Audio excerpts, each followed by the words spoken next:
Chayol gi Oiba Rashifal da February gi tang 12 dagina February gi tang 19 phawbagi 2026 ki hapta gi Rashifal aduni ahan bagi rashi asina mes rashi Chayol asi adombu sembi sabi gadobagi khawrang na ngai duna leiri maram aduna thabak khudimak niyom sumna fazana sathabiyu ishana tawriba sinfamda hena sakhotkani promotion phangbagi chance wangna lei matam amada puthakhiba mangkhiba kaya tangkhai yauna hanjinba ngamgadawri ishagi aningba amadi apamba kaya su thongba ngamlagani haksang phaгаtkani budi loksing hena saukhatkani mathangi rashi asina brisa rashi Chayol asi adom suning nomlimba phawgani haksang su khing laugani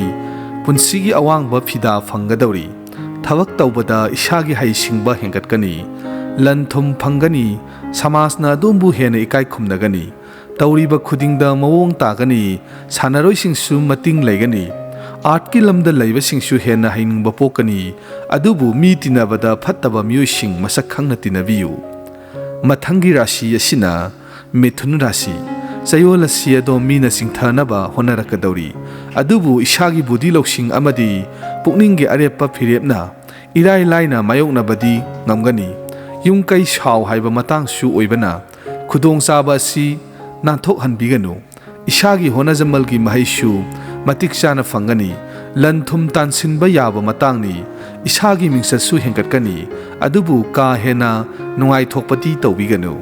mathangi rashi asina karkat rashi Chayol asida dongi senthok mawong tana hengatkani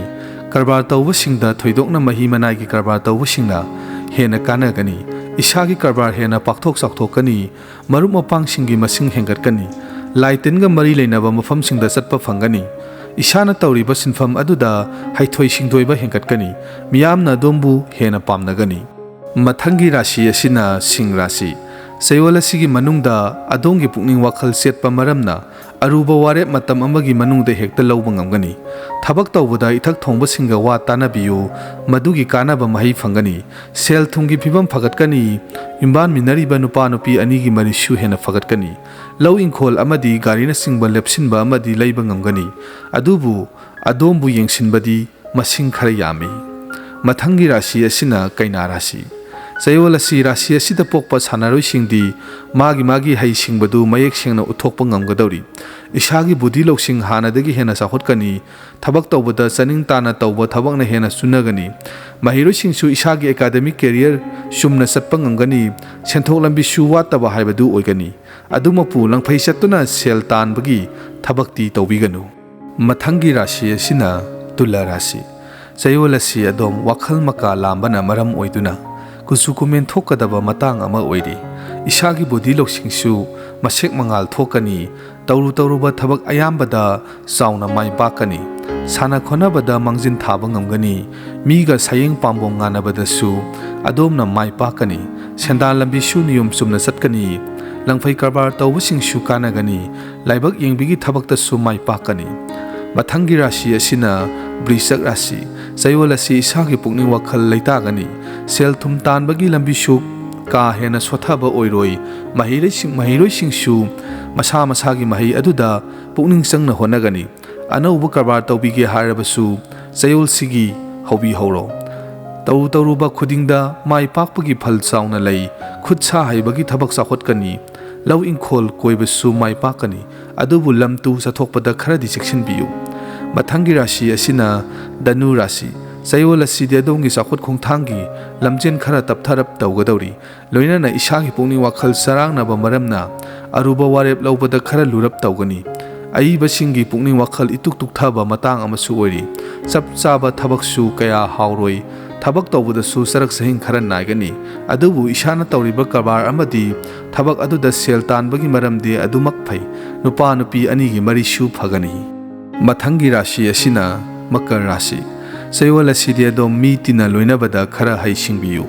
adombu yengsinba migi masing yami ishagi stage ka sanadaba miyoi singa yariba makai ka hena naksinana loina tinabiganu ishaga mot chanaba singa oina tinabiyu sarak sahing yami anauba gari amadi mal sang lepsin biganu karigumba thabak ama tawge khallabasu akhang ahi तानबीरगा तौबियु लोइनाना मीगा मुंगनाबसु तौबिगनु मथंगी राशि असिना कुंभ राशि चयोल असिदि थोइदोकना मही मना योनबा अमदि अरु अहेनगी करबा तौबुसिंगना हेना साखोटकनी cell सांदोकपा अमदि पुथोकपगी थबक तौबुसिंगसु कानागनी partnership करबार तौबुसिंगसु माइपाकनी अदुबु लंफै चत्तुना सेंदानबसिंगसु सरक सहिंग नायगनी मरम अदुना इशाना हानादगी तौरप करबार नत्रगा सिनफम अदुदा दुमक होनाबियु अनौब करबार तौब पक्नदि मथंगी राशि असिना मिन राशि चयोल असि अदोम इसागी सिनफम अमदि इथौदांग पांथोकपदा हैसिंगनी पुक्निंग हक्सांग तुना नुंगाइगनी इसाना थवा यावना तौब थबक खुदिंगमक्ता माइपाकनी लोन थिका अमदि सप्लाइना सिंगब तानबगी थबक्तसु माइपाकनी बुद्धि लौसिंग थोकनी मपालमदा समनब करबार तवसु पक्नगनी अदुबु इसागा नकनबा मीना दोंगी मरमदा सिंथनबा होनरकदौरी सेक्शन बियु चैनल असिबु सब्सक्राइब तौबिरंबा अमदि वीडियो असिबु लाइक नंबिरंबा कौबिगनु।